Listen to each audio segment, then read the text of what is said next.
Right. So, I did say I'm a mentor, and I've mentored a lot of people along the way. I've been a teacher in the United Kingdom for the last 18 years. I'm a science teacher, chemistry, physics, and biology.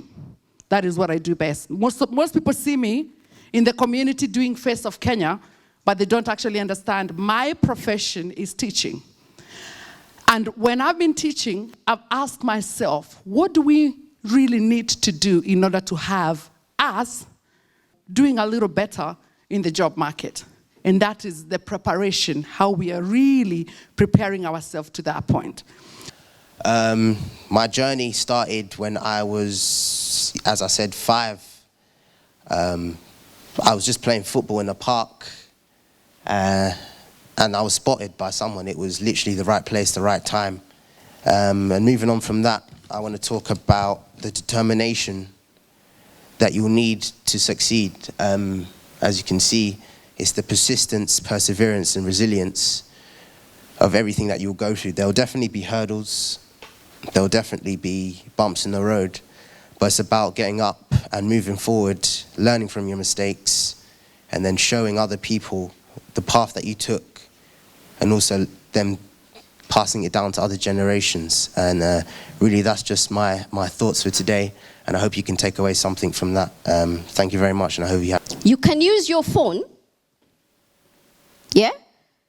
But put it on plane mode, airplane mode, flight mode.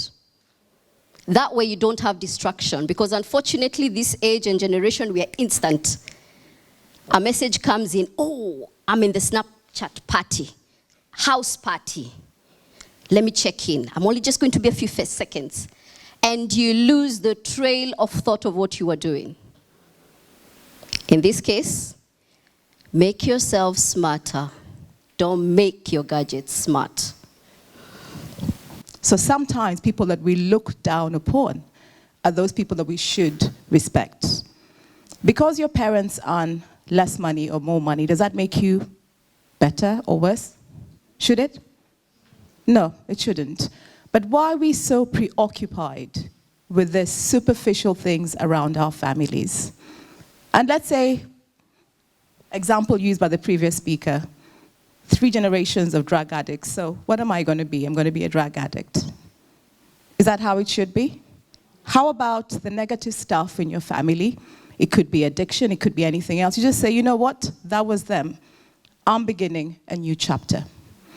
So family should not define you. What you do is to pick and choose. Pick up the good things and run with them. And the stuff that's not so good, leave it behind.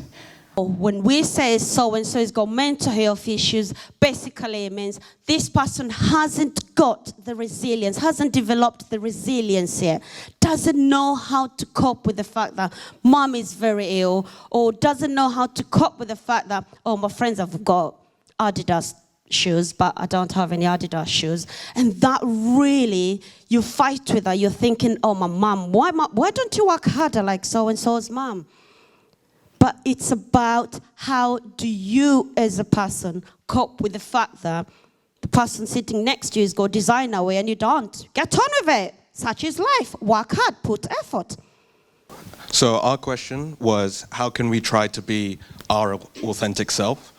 So we came up with some ideas, and the best way is to be confident in what you're doing and how you want to do it as well, and not letting other people tell you what you can and can't do, but being able to take on feedback and improve yourself through that way. Being open to experiences, so that way you truly learn what you can and can't do through through failing, through success as well. You authenticate yourself through that. And yeah, the most important thing is be confident in yourself, in that you think you are doing the right decisions for yourself, and don't let anybody tell you that this is something you shouldn't do. You should be doing this. You should be like, I know what I'm doing. I'll be very honest. Initially, I was thinking 10 to 5 is such a long time for the teenagers, but actually, we could have even gone longer beyond 5 o'clock, because it was really interesting. The youth, children as young as 12, they were all engaged. And when they were questioned about the things they've learned or what they're going to take with them, it was beneficial, including to us adults, including myself, a presenter. So when you're writing your evaluation, also add, what can we do next time to make it more better for you? Because it's all about you. What can we do next time to make it better for you? I would say the event was very insightful, especially for both young and the mothers. For me personally, I brought my 2 girls in this conference for them. But I've gone a lot, I've learned a lot for myself. And one of the things that I took from this event was self-awareness, the importance of self-awareness. Because we're in a culture where we've diversity, we've got different cultures with their own different things. And if you don't have that self-awareness, we get drawn into people's way of lives. And I think the youth who've been here, I'm sure they've learned something of being who they are, knowing who they are, appreciate who you are. With that, you'll be able to stand on your feet, you'll be able to appreciate yourself, and I think self-identity just comes out naturally because of who you are. And with self-identity, you can go places, you can maximize your abilities. For me, I think that has been the core theme of the event. Really fantastic. I've been to other events for Kenyan youth. The last one that I actually did with Janet, the turnout I think was like 11 or 12.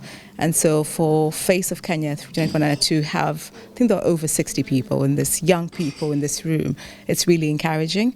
It does show that young people are happy to invest in their future and their parents are supporting them to invest in the future.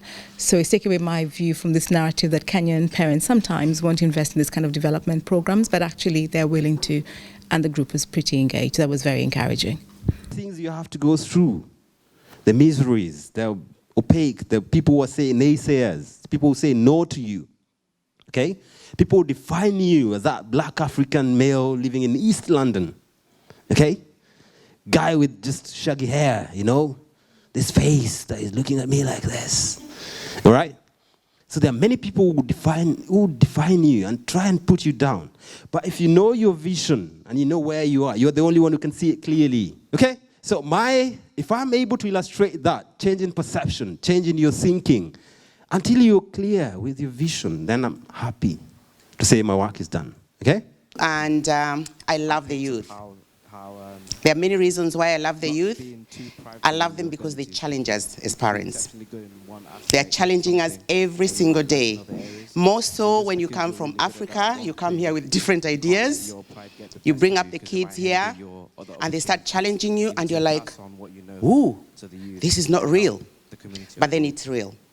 But that challenge, if we look at it positively, it transforms the youth that we have. You are the future leaders. We want you to be successful. We want you to do well. We want you to be the people that you want to be.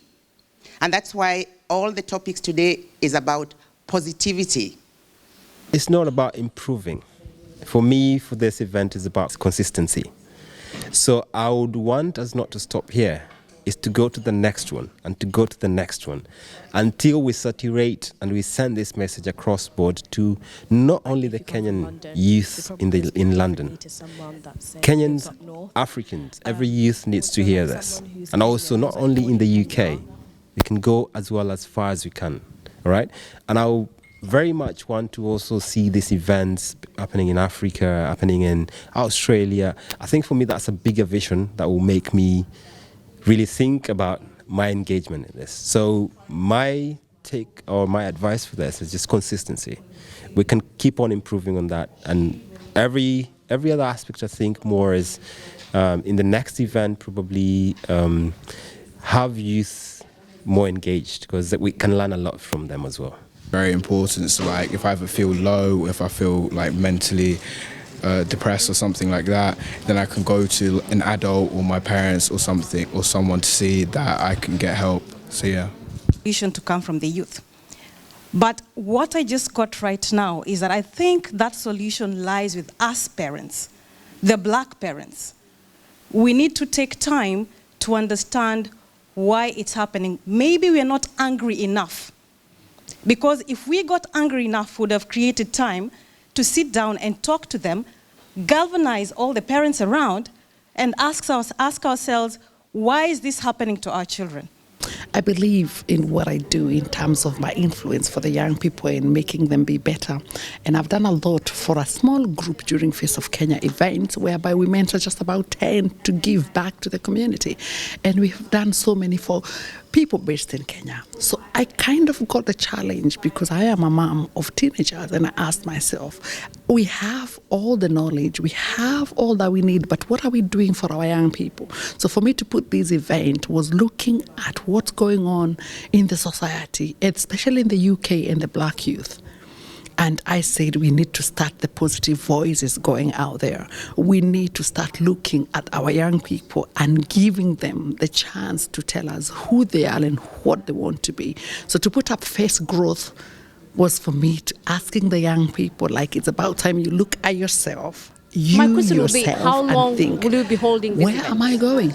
Is it and annually? The event today was Is it Face monthly? Growth. Ask Is the it young quarterly? people, where And are I think you going? for me, and if you're going somewhere, that what would is be a your question plan to how that you're would be going my to question get to the there? event holders. So Face Growth was just a start of a Face of Kenya project called EDSMART, Smart Education for Young People. Let's just not say my child is going to school.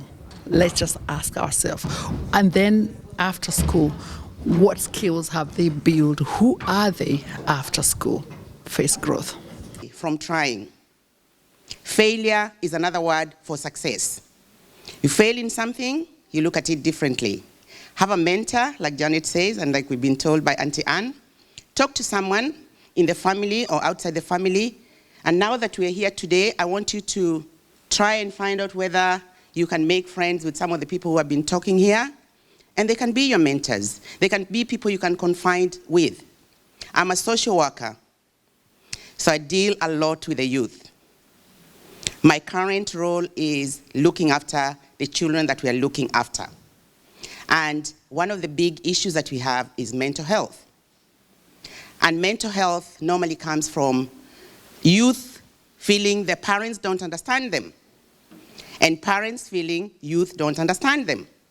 So find somebody you can talk to outside that family network. Janet is here, Jackie is here. So many people are going to be here. Give us a call.